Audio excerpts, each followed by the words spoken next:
So అందరికీ నమస్తే, నేను మీ anchor Lavanya. Welcome to social post. ప్రస్తుతం మనం ఈ రోజు సాయి కృష్ణ ఆజాద్ గారి దగ్గరే ఉన్నాము. సో ఇప్పుడున్నటువంటి సోషల్ సర్వీస్ సంబంధించినటువంటి యూత్ కి చాలా వరకు చెప్పడానికి రెడీగా ఉన్నారు. ఒకసారి సార్ మాటల్లోనే అడిగి తెలుసుకుందాం. సార్ నమస్తే. సార్ నమస్కారం అండి. ఎలా ఉన్నారు సార్? బాగున్నాను మేడం. సో అఖిల్ పైల్వాన్ గురించి ఒక్క మాటలో చెప్పాలంటే మీరు ఏం చెప్తారు? అంటే ఇప్పుడు అఖిల్ పైల్వాన్ అనేది పక్కన పెడితే తప్పు చేసినప్పుడు కామన్గా పోలీసు వాళ్ళు అరెస్ట్ చేయడం సహజం అండి. ఓకే, సరే ఇప్పుడు ఆయన అఖిల్ పైల్వాను ఇలా చేశాడా అలా చేశాడా అనేది అంటే నేను అనేది ఏంటంటే అక్కడ ఇప్పుడు ఒక వ్యక్తి అక్యూజ్డ్గానే భావించాలి. ఒక వ్యక్తి నేరం చేసినప్పుడు అతను నిందితుడిగానే భావిస్తాం, అతను నేరం చేసినట్టు కాదు. అంటే నేను అఖిల్ పైల్వాన్ గురించి నేను మాట్లాడలేదు, ఏ వ్యక్తి అయినా ఈ ప్రపంచంలో. ఎందుకంటే మన లా సిస్టమ్ ఏమని ఉంటుందంటే accused is innocent until proven guilty. ఒక వ్యక్తి మీద నేరారోపణ చేసినంత మాత్రాన అతను నేరస్తుడు కాదు. సరే ఇప్పుడు ఈ కేసులో నా పోలీసు వాళ్ళు వెలికి తీశారు, తర్వాత అతను ఇలా చేశాడు ఇలా చెప్తున్నారు కదా, అవన్నీ వార్తలే. ఇప్పుడు మీరు చూసింది లేదు, నేను చూసింది లేదు. ఎందుకంటే సోషల్ మీడియాలో ఎంత అంటే ఎంత చూపిస్తారు. ఎందుకంటే మీ దగ్గర ఎఫ్ఐఆర్ లేదు, ఏ సోషల్ మీడియా వాళ్ళు ఎఫ్ఐఆర్ చూపించాలి అంతవరకు. ఏ సెక్షన్స్ పెట్టారో కూడా నాకు నాలెడ్జ్ లేదు, మీకు నాలెడ్జ్ లేదు. సరే ఇప్పుడు ఏంటంటే పాపం అతను సరే తప్పు చేస్తే కోర్టు శిక్షిస్తుంది, అదేం పర్వాలేదండి. కోర్టు ఉన్నది, కోర్టు చూసుకుంటుంది. కోర్టులో అది 1 year 3 year 2 yearsకి ఎప్పటికైనా శిక్ష పడితే అది ఓకే. ఇప్పుడు ఏంటంటే ఆయన అంతకుముందు ఏదో కొన్ని కార్యక్రమాలు చేసినట్టు ఉన్నాడు, ఏదో బోనాలు ఏదో అట్లా. అంటే వన్ ఆఫ్ ద సెలబ్రిటీ అనుకుంటా, నేను అనుకుంటా. నాకు అంత పూర్తి పరిచయం లేదండి, నేను మొన్న చూస్తామే. సో కాబట్టి ఏంటంటే ఆయన అంతకుముందు సోషల్ మీడియాలో ఉన్నారు కాబట్టి మీరు దాన్ని ఇంకా సోషల్ మీడియాలో డగడగాని చూపిస్తూ ఉన్నారు కదా. మీకు ఒకటి చెప్తానండి, అంబర్పేటలో ఒక వృద్ధురాలు 80 సంవత్సరాల వృద్ధురాలని రోడ్డు మీద పడేశారు మేడం, ఒక 1 year బ్యాక్. తర్వాత మేము కొంతమంది ఫ్రెండ్స్ వెళ్ళి ఆమెను తీసుకెళ్ళి వృద్ధాశ్రమంలో జాయిన్ చేసాం, అది ఓకే. అప్పుడు ఒక సోషల్ మీడియా వాళ్ళు ఎవరు కూడా దాన్ని కవర్ చేయలే, ఓకేనా మేడం. సో ఒక మంచి పని, ఒక వ్యక్తి ఉంటాడు ఆటోలో పర్సు డబ్బులు మర్చిపోయాడు, ఒక ఆయన ఆటోలో డబ్బులు మర్చిపోయాడు. ఆ వ్యక్తి చాలా జాగ్రత్తగా, ఆటో డ్రైవర్ జాగ్రత్తగా తీసుకెళ్ళి అబిడ్స్ పోలీస్ స్టేషన్లో ఇవ్వడం జరిగింది. ఆ విషయం ఎక్కడా కూడా హైలైట్ కాదు. అవును, బోర్డర్లో ఒక సైనికుడు చచ్చిపోతాడు, యుద్ధం జరిగి పాపం. ఆ పాపం అతనికి సంబంధించిన అది ఏది రాదు సోషల్ మీడియాలో. లేదంటే ఒక అమ్మాయి కన్ను కొట్టేట్టు ఒక వీడియో పెడతాయి, ఏదో అంతమంది మలయాలో కన్ను కొట్టిన ఒక అమ్మాయి, ఏదో నాకు తెలియదు, అంత సినిమా నాలెడ్జ్ లేదు, ఏదో కన్ను కొట్టింది వచ్చింది అప్పుడు. అది మాత్రం మీకు ఇంటర్నేషనల్ స్థాయిలో పోతుంది. అంటే నేనేమంటున్నా, కుర్చీని మడతపెట్టి ఏదో సాంగ్ ఉంది, ఏదో ఆయన పెద్ద ఆయన ఏదో అంటాడు, మహేష్ బాబా పెద్ద ఆయన ఏదో పాపం మంచోడు, పెద్ద అయినా సరే ఆయన మంచోడు చేయమని తెలియదు కానీ కుర్చీ తాత ఏదో ఉంది. అలాంటిది ట్రెండింగ్ అయింది కాబట్టి చూపించగలుగుతారు. అంతకుముందు కుర్చీ తాత ఆడిపోయిండు. అంటే నేనేమంటున్నానంటే ఇక్కడ ఎవరిని నేను తప్పు పట్టను, ఎందుకంటే మనకి ఇండియన్ కాన్స్టిట్యూషన్ ప్రకారం వాక్చాతుర్యం ఉంది, మనం చూపించుకోవచ్చు, తప్పు లేదు. ట్రెండ్ని బట్టి ట్రెండ్ ఫాలో అవుతున్నారు, నేను కాదనట్లేదు. అయితే ఏంటంటే ఇప్పుడు ఈయన ఒక సెలబ్రిటీ కాబట్టి నేను ఇలా చేశాడా అనేది కొంతమంది డైజెస్ట్ చేసుకోలేకపోతున్నారు. అయితే ఇప్పుడు ఒకటండి, ఇప్పుడు ఇక్కడ 2 రకాల కోణంలో మనం ఆలోచించాలి. మీకంటే మీరు సబ్జెక్ట్ వైడ్ అడుగుతున్నారు కాబట్టి చెప్తున్నా, మిగతాది మాత్రం ఏదో నేను కూడా కాస్త జర్నలిజం చేశా కాబట్టి కొంచెం మీకు ఏదో చెప్పగలిగాను, అంతే తప్ప అంత నాలెడ్జ్ లేదు నాకు కూడా.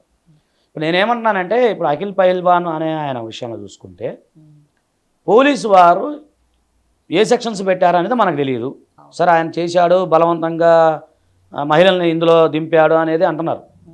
సో అది అలా చేయకూడదు. అంటే ఆయనని కాదు నేను అనేది, ఎవరినైనా సరే ఉమెన్ ట్రాఫికింగ్ అనేది చేయకూడదు, అది క్లియర్గా ఉంది, ఐపీసీలో ఉంది, ఇమ్మోరల్ ట్రాఫికింగ్ యాక్ట్లో కూడా ఉంది.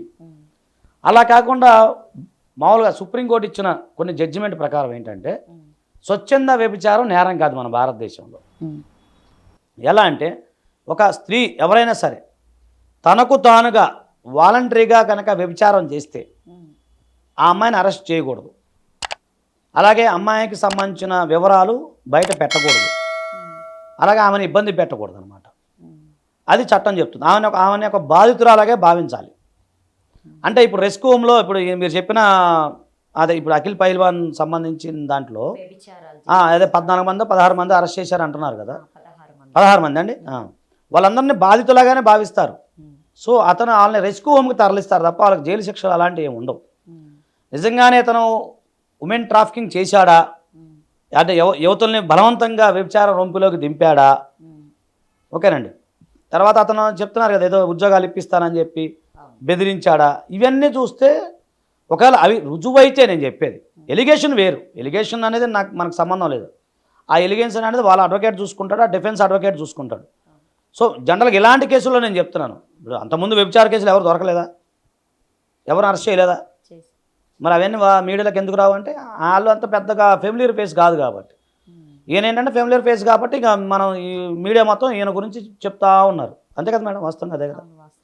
సో అదే అంటే అతను గురించి మనకు సంబంధం లేదు, ఆ చట్టం ఏం చెప్తుంది, ఆ చట్టంలో ఉన్న పరిధి ఏం చెప్తుంది అనేది నేను చెప్పగలుగుతున్నాను మీకు.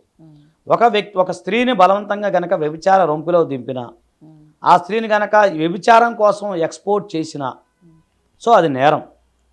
అలాగే చిన్నపిల్లల విషయంలో కూడా మీకు చాలా ఇబ్బంది. చిన్నపిల్లలు అంటే ఎవరైతే మైనర్స్ బాలికలు ఉంటారో అది కూడా చాలా నేరం, 7 years వరకు ఇంప్రిజ్మెంట్ పడే అవకాశం ఉంది. సో ఇప్పుడు ఈయన కేసులో అది జరిగిందా, నిజంగానే బలవంతంగా ఆమె వాళ్ళని దింపాడా లేదా అనేది ఇన్వెస్టిగేషన్లో తేలాలి. అది మీరు నేను డిసైడ్ చేసేది కాదు. ఒక లా అనేది ఉంటుంది, ప్రొసీజర్ ఉంటుంది.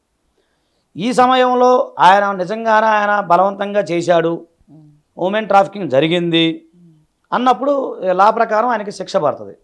అంతే తప్ప ఇక్కడ వ్యభిచార కేసులో అఖిల్ పైల్వాన్ ఉన్నాడా, లేకపోతే XYZ ఉన్నాడా, లేకపోతే ఇంకో ZY ఉన్నాడా అనేది అది నిత్యం కోర్టులో జరుగుతూనే ఉంటాయి మేడం. ఇప్పుడు మీరు నేను మాట్లాడుకున్నంతసేపులో ఈ భారతదేశంలో ఎంతమందిని వ్యభిచార దానికి అరెస్ట్ చేశారు అనేది మనకు తెలియదు, కానీ వాళ్ళ గురించి ఎక్కడ మీడియాలో రాదు. ఎందుకంటే ఆయన కొంచెం ఫెమిలియర్ ఫేస్ కాబట్టి మీడియాలో వచ్చింది, అంతే తప్ప దానివల్ల పెద్దగా ఆయన నేరం చేశాడనేది మీరు చెప్పడానికి లేదు, నేను చెప్పడానికి లేదు. కాకపోతే ఆయన రేపు నిరపరాధిగా రావచ్చు, లేదంటే జైల్లో మా కోర్టు వారు చూసి ఓకే ఇతను తప్పు చేశానని చెప్పేసి శిక్ష కూడా వేయచ్చు, దోషిగా ఉండొచ్చు, నిర్దోషిగా ఉండొచ్చు, అంతే తప్ప మీ చేతిలో నా చేతిలో ఏముందండి. మీరు మీకు కుదిరితే FIR తీసుకురండి, దాని మీద మంచిగా మనం ఒకసారి చర్చ చేసుకుందాం, ఇబ్బంది ఏం లేదు, ఐఎమ్ రెడీ, ట్రై చేయండి. Okay, so thank you sir, thank you so much. So thank you so much అండి. సాయి కృష్ణ గారు ఈరోజు మనకి విలువైనటువంటి సమాచారాన్ని అందించారు. సో ఇంతటితో ఈ కార్యక్రమాన్ని క్లోజ్ చేస్తున్నాం. నెక్స్ట్ ఎపిసోడ్లో మళ్ళీ కలుసుకుందాం. సో మీకు కనుక ఈ వీడియో నచ్చితే లైక్ చేయండి, షేర్ చేయండి, కామెంట్ చేయండి. So thank you.